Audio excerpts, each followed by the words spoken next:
అది పెంపొందించబడే విధంగా పరిశోధనలు ఒకవైపు కొనసాగుతుంది. పసుపు బోర్డు సంబంధించి 2022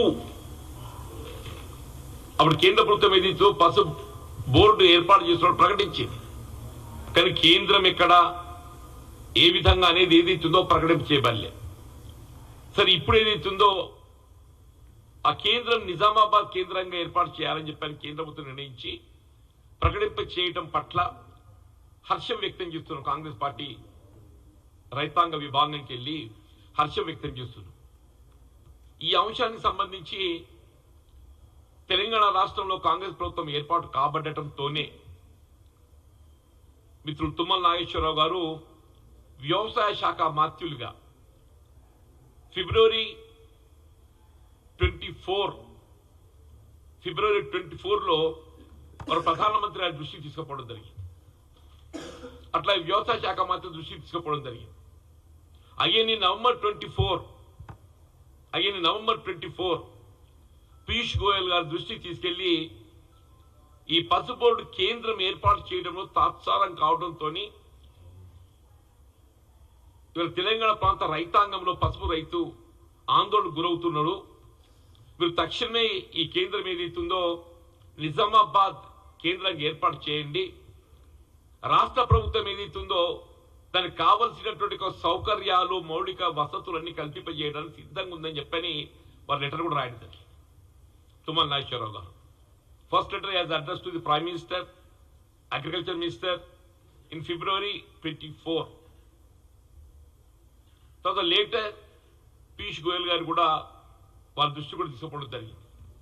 ఏదైనా మొత్తానికి వల్ల ఈ పసుపు బోర్డు నిజామాబాద్ కేంద్రంగా ఏర్పాటు చేయబడడం పట్ల కాంగ్రెస్ పార్టీ హర్షం వ్యక్తం చేస్తున్నాం. ఇవాళ పసుపు బోర్డు ఏర్పాటు చేయబడడంతోనే ఇవాళ సమస్యకు పరిష్కారం లభిస్తుందని చెప్పని కాదు, దాని నాణ్యత ప్రమాణాలు పెంపొందించబడే విధంగా పరిశోధనలు ప్రధానమని చెప్పంటున్నాం.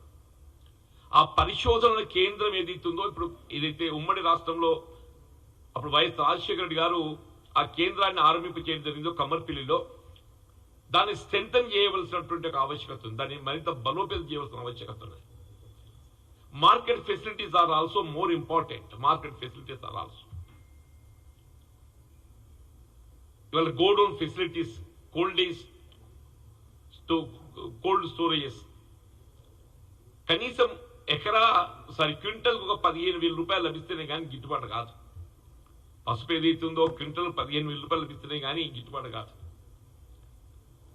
ఉత్తర తెలంగాణ ప్రాంతం వద్ద వాణిజ్య పంటలు ఇటు పసుపే కానీ చక్కెరే కానీ మధ్యలో మరి నిలిచిపోయింది.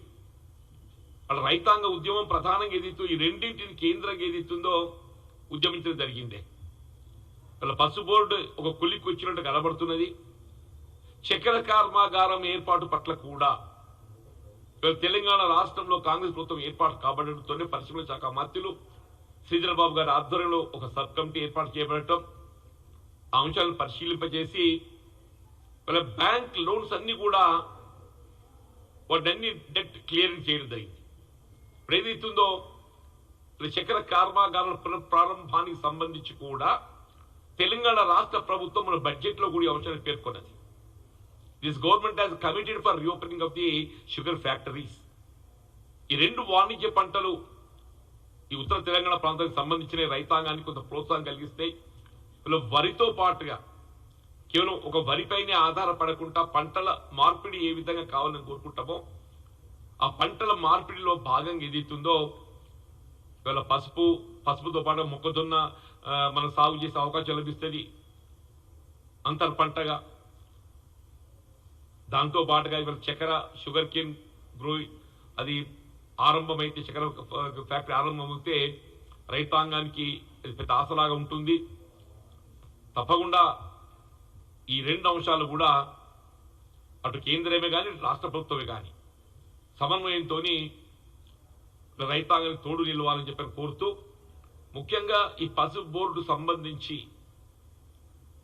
రైతాంగం ఏదైతుందో దాదాపు 2 దశాబ్దాల నుండి అని చెప్పంటున్నారు. దాదాపు 2 దశాబ్దాల నుండి వారు ఉద్యమించడం, వారి ఉద్యమ ఫలితం ఏదైతుందో పసు బోర్డు నిజామాబాద్ జిల్లా కేంద్రంగా ఏర్పాటు కాబడిన పట్టినట్లయితే హర్షం వ్యక్తం చేస్తున్నామో, నేను ఉత్తర తెలంగాణ ప్రాంత రైతాంగాన్ని, ముఖ్యంగా నిజామాబాద్, ఆర్మూర్, జగిత్యాల ప్రాంత రైతాంగాన్ని నేను హృదయపూర్వకంగా అభినందిస్తామని చెప్పని పేర్కొంటున్నాను. Thank you.